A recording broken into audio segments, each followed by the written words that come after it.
Hello everyone, this is Colin's channel. 人生の4分の3、幼稚園の頃から社会人になるまでシンガポールに15年間住んできて思うこと、本音ぶっちゃけトークをしていこうと思います。そう、ちょうど今日8月10日が15年記念日なんですよね。もちろん2年間香港に住んでいた分は引いて15年となります。常に蒸し暑いこの多民族国家という環境になりすぎてしまって、母国に帰るとカルチャーショックを受けるっていう不思議な脳みそを持っているんですけど、海外と比べて私が思うことについてお話ししていこうと思います。これは全て私の意見であり、体験談をもとに作っているので、人はそれぞれです。人はそれぞれだから。Before you write an extensive comment on why my opinion is not valid, I'm just saying it's my opinion. I'm not saying that it's a fact. Okay? 私が初めてシンガポールに来たのは2005年8月10日、幼稚園生の頃です。まあ可愛い。その頃はもう何も意識ないですね。幼稚園生から高校までずっと同じインターだったので、いわゆるそのインターナショナルスクールバブルの中にいました。外の世界のことはあんまり知らなかったし、正直シンガポールに住んでいたっていう自覚っていうのかな、あんまり感じてなくて、当時シンガポールはそこまで話題になってなかったっていうのもあるんですけど、そのローカルの人たちと関わることがなかったです。だからこそ仕事を始めて現場で実際にローカルの方たちと触れ合ったりしてカルチャーショックを受けたり刺激を受けたりすることはあります。それは後に説明します。東南アジアあるあるかもしれないけど、季節がないことに慣れて旬の食べ物もわからない、衣替えも T シャツから T シャツ、季節もないから祝日を祝う感覚もない、St. Patrick's Day とか Thanksgiving もさっぱりわからなかったです。チャイニーズニューイヤーとナショナルデーの時に全身真っ赤の格好をするぐらいしかもう当時小さい頃は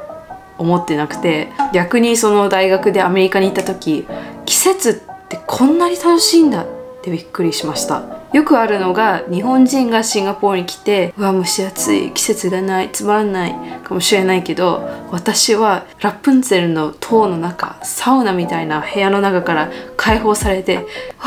世界ってこんなに楽しいんだっていう気づきがありました。季節があると人生楽しくなるんだね。ものすごいアホ臭いことをしたかもしれない。季節とか気温の感覚がないから20度でもダウン着たりしたし、セーターとジャケットはいつどういう時に着ればいいのか、どうやって選択するのかとかもう本当に何もわからなくて、アメリカに行った時まるでゲーム内のステージのロックが解除されたような、殻から抜け出したような気持ちになりました。そして仕事文化について、前の会社も今の会社もシンガポール人と触れ合う機会が断然増えました。やっぱそうなってくるとインターナショナルスクールと全然違います。ここ本当にびっくりした。今まで私はどこの学校に通ってたのっていうぐらい学校と全然違います。もちろん私のような外国人も大きなハグで迎え入れてくれるんですけど、やっぱり多民族国家だけど別にだからといって差別がないっていうわけでもないし、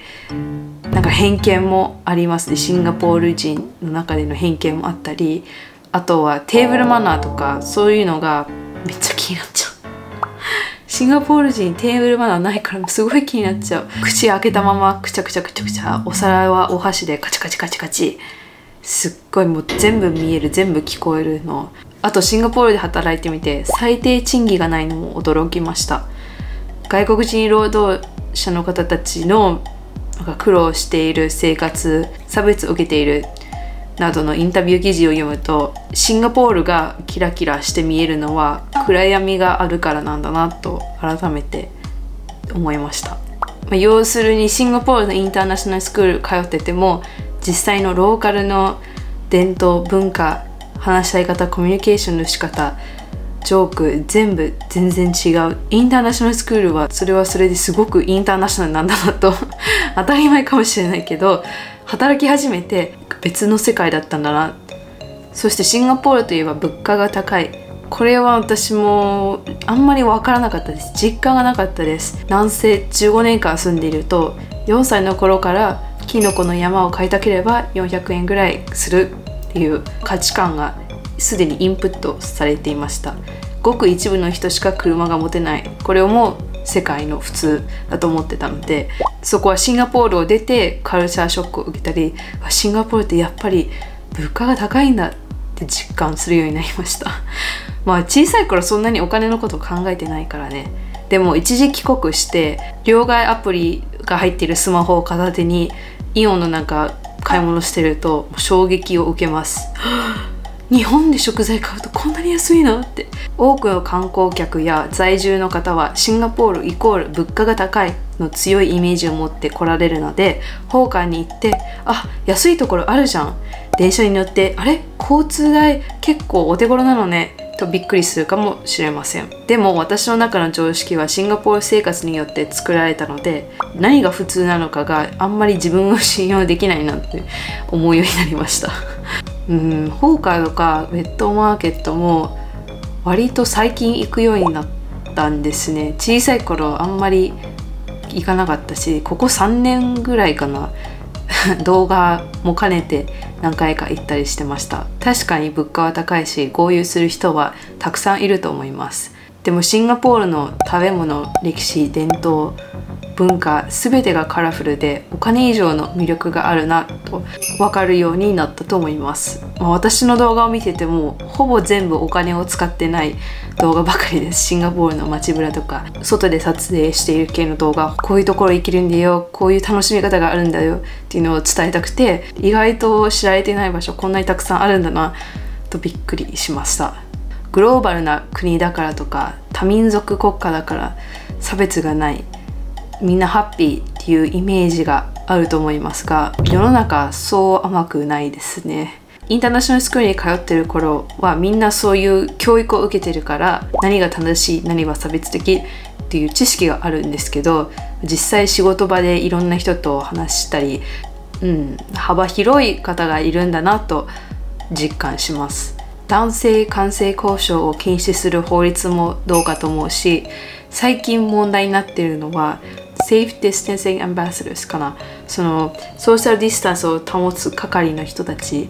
そういう人たちが法律上令状がなくても勝手にお家に上がり込むのは OK だよってなってしまったんです。するとお年寄りの方はどうするのか、女性一人暮らしの方はどうするのか、いろんな心配の声が上がってきています。それに対して不満を持っている方もいますし、みんながみんな政府を絶賛している、みんながすごいペイチュアティックでハッピーだっていうわけではないです。表に見えるものが全てではない。シンガポールも進歩すべきところ、改善すべきところが多々あるなと私は思いました。そのようなよくわからない法律もありますが、国民はみんな優しいです。ほぼみんな優しい。優先席は基本座らないっていうタブーがあって、電車の中入ってもだいたいみんなすぐ譲る、またはもう優先席は座らない、空いている状態です。確かにマーケットとかホーカー行くと怒鳴ってたり、もう忙しいからああみたいな雑な感じで威圧感あるかもしれません。基本的にせっかちなんで。でもあれは15年間住んでて思ったのが、バスの運転手さん、私を無視するのやめてください。バス停で待ってて手挙げて乗りたいですってやってるのによくスルーされるんです。しかもスルーされる時、バスの中に座ってるお客さんは私のことを認知して、バスの運転手さんにここ止めてあげなよみたいなことをやってるのは見えるんですけど、でもスルーされちゃうんですよ。1日で3回連続スルーされたことあります。それは本当に泣けた。無言で料理を出す不満そうな店員さんだったり、イライラしながら会計を打っている店員さん、それぞれ事情はあるんだなと広い器を持って雑なサービスを受けるようになりました。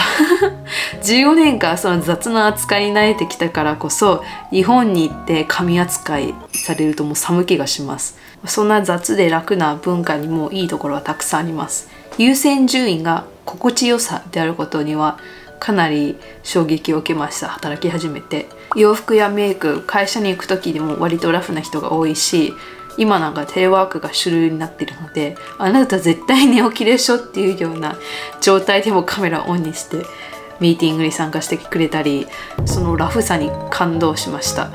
もともと学生の頃もラフな環境でこれが普通かと思ってて、私も T シャツ短パン B さんのまんま新宿の高島屋に行こうとしたら親に全力で止められたりしたんですけど、働き始めるとやっぱり日本人マインドだからかオンオフのスイッチがあるんですね。だからこそ髪の毛びしょ濡れの状態、絶対にあなたお風呂上がりだよねという状態で会社に来られるとびっくりします。でもこれ結構あるんだよね。びっくりっていうか寒くないって思っちゃう。学校の頃からよくあったけど、今こうやって口に出して話してみるとやっぱりおかしいよね。だからといって私は何も言わないんですけど、本当に他人事だから、私だったらせめて乾かしたいかなって思っちゃいます。今のは極端な例だったけど自由でいいなとは思います別に他人に迷惑にかけてなければ手のところは抜いて毎日磨き上げる必要はない。過剰なストレスを自ら自分にかける必要はないんだなと実感しました。ほどなルーズさは素晴らしいと思うんですけど、あまりにも遅刻してきたり時間にルーズな人が多いのでやめてほしい15年間いてもそこだけは慣れないし、そこだけは慣れたくない。時間の感覚だけはシンガポールに染まらない方がいいかなって思います。So yeah, living in Singapore is like hearing that goddamn bird waking you up every morning at 7 a.m., having access to cheap meals, hearing and seeing a bunch of foreign languages, walking against the crowd in Orchard Road, shivering like you're in a freezer when there's an aircon blast in your face. シンガポール人でも何でもない私がここは一番心地よい実家のような場所だと思えるのは、皆さんが受け入れてくれるということもありますし、安全に道歩いたりすることもできるおかげでもあるので、それは本当にありがたいです。安全性について言うの忘れてた。アメリカに行った時に夜は出歩くなってくらい誰も出歩かなかったです。どうしても外出しなければいけないなら絶対友達を呼んでるし、買い出しとか一緒に何々買いに行こう、一緒にスーパー行こうって言うんですね。なんか普通に仲いいからかと思ってたけど、やっぱそういう安全性の面もあってか、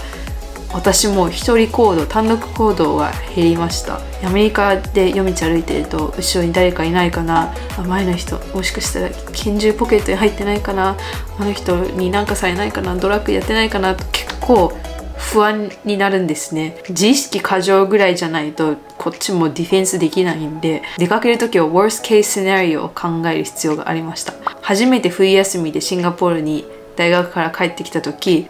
今まで私はここでこんなに気楽に外出できてたんだ、当たり前じゃない、本当に恵まれていたんだなと実感しました。Yeah, because I walked outside at 3 a.m. in Singapore on the way home and I felt fine, like I wasn't scared not one bit. Of course, I'm not saying that there's zero crimes, there are crimes, but the probability is drastically different. It truly shocked me knowing how ignorant I was when I found out that it's not easy going outside when you're a girl. 以上で少し長くなってしまいましたが、15年間シンガポールに住んできて私が思ったことを本音で全部ぶっちゃきむちまけブダーしましたいや、that's what I did 仕事文化のこととかシンガポールと日本のカルチャーショックについてもっと詳しい動画はいくつか過去にアップしているので、ぜひそちらもご覧になってみてください。最後までご視聴ありがとうございます。ではまた、バイバイ。